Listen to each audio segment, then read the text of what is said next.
नमस्कार, मी दीपक राऊत तुमचे स्वागत करतो आजच्या शेअर मार्केट अपडेटमध्ये।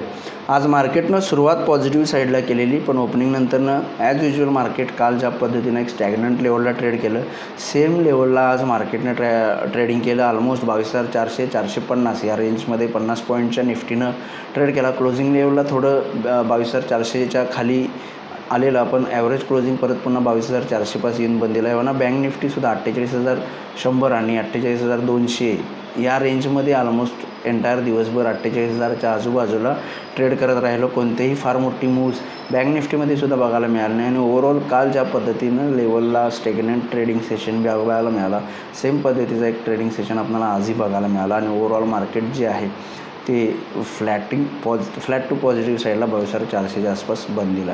FIDIचा डेटा आजचा अजून अपडेट नाही, पण काल FISने 3,000 करोडची विक्री केली, DISने 2,900 करोडची खरेदी केली। FIची विक्री कंटिन्यू चालू आहे, कारण USच्या बॉन्ड यील्ड्स परत पुन्हा 10 इयर यील्ड 5%च्या आसपास, 2 इयर यील्ड 4.6च्या आसपास गेलेलं आहे। त्यामुळे जो FIचा पैसा आहे तो थोडंसं US यील्ड्समध्ये जातो, याला बघायला मिळतो। त्यामुळे थोडं FIचं रिसेंटली सेलिंग वाढलं, पण जोपर्यंत FIचं बाईंग ॲग्रेसिव्हली येत नाही, मार्केटला फर्दर अपसाईड येईल असं वाटत नाही, पण DIS कंटिन्यूस बाय करायला, त्यामुळे मार्केट जे आहे ते वरच्या लेवलला इंटॅक्ट आहे।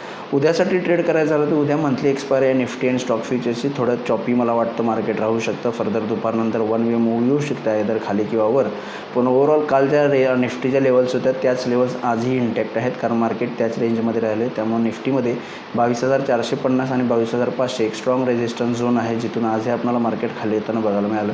उद्यासाठी 22,450-500 स्ट्रॉंग रेजिस्टन्स झोन आहे। 22,350 एक सपोर्ट आहे, जो आज आणि कालचा लो आहे, जवळपास बऱ्यापैकी 350पर्यंत गेलेलं नाही निफ्टी, तर 22,350 एक सपोर्ट आहे। 22,350च्या खाली आला तर फर्दर डिक्लाईन येऊ शकते, मे बी 22,250 ते 300च्या आसपास। तेव्हा बँक निफ्टीसाठी 22,350च्या खाली आला तर 22,300 ते 22,250 पर्यंत खाली येऊ शकतं। हायर लेवलला 22,450 आणि 500 हा 50-55 स्ट्रॉंग रेजिस्टन्स झोन आहे, जिथे अकॉर्डिंगली तुम्ही उद्या ट्रेड करू शकता या पॉईंटनुसार। बँक निफ्टी सिमिलर 48,000 सपोर्ट आहे, स्ट्रॉंग 48,000च्या खाली आला तर फर्दर 47,800 एक सेकंड सपोर्ट होतो। इमिजिएट बेसिसला 48,300 जो कालचा लो आहे तो स्ट्रॉंग रेजिस्टन्स आहे, त्यामुळे 48,300 आणि 48,500 हे 200 पॉईंट बँक निफ्टीसाठी एक रेजिस्टन्स झोन आहे।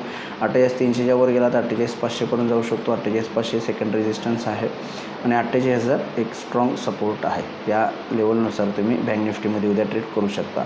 आज NSEमध्ये 1,366 शेअर्स वाढले, त्या बाजूला 840 शेअर्स पडलेत। निफ्टीमध्ये 28 शेअर्स वाढले, त्या बाजूला 22 शेअर्स पडलेत।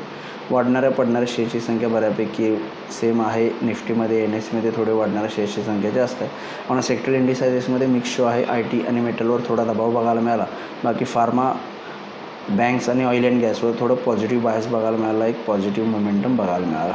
बाकी global markets, European markets positive आहेत 0.5%। डाऊ फ्युचर्स जे आहे ते थोडंसं मायनस आहे, 10-20 पॉईंट मायनस आहे, पण ॲक्च्युअल मार्केट्स बघणं गरजेचं आहे। US मार्केट्स गेले 2-3 दिवस चांगलं वरती आले आहेत लोअर लेवलवरून, पण आज जर US मार्केट्स चांगले फर्दर वरती झाले तर मला वाटतं आपण एक पॉझिटिव्ह ओपन देऊ शकतो। अदरवाईज जर US मार्केट फ्लॅट राहिले तर आपण ही फ्लॅट स्टार्ट घेऊ शकतो।